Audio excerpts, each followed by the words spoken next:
Is-Salmon Palace Hotel waqfet topera fit-3 ta' Jannar 2011. 6 xhur wara f'Ġunju li għadda, l-Air Malta ħarġet avviżi ta' terminazzjoni lil 58 impjegat tal-lukanda.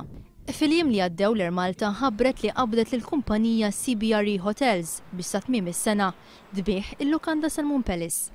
Fit-tweġiba l-mistoqsija parlamentari f'Marzu tal-2011, il-Ministru Tonio Fenech kien qal hekk. Hemm l-obbligu fuq min jixtri l-lukanda Salmon li jieħu wkoll il-ħaddiema u dan skont ir-regoli ta' Transfer of Business. Minkejja dan, kummenti lil kap eżekuttiv il-ġdid tal-Air Malta, l-Ingliż Peter Davis għamel ma' One News iwaqqgħu din il-wegħda tal-Ministru Tonio Fenech. Mistoqsi dwar l-assigurazzjoni ta' Tonio Fenech li l-ħaddiema kollha iżommu xogħolhom meta l-lukanda tinbih, Peter Davis ħareġ jgħid li r-responsabilità tal-Air Malta hija biss dik li tbieħ il-lukanda Salmon. Obviously, we hope that the new owners would employ. You hope? Is it a hope or is it? I mean, we're selling our property, so therefore our responsibility ceases at that point.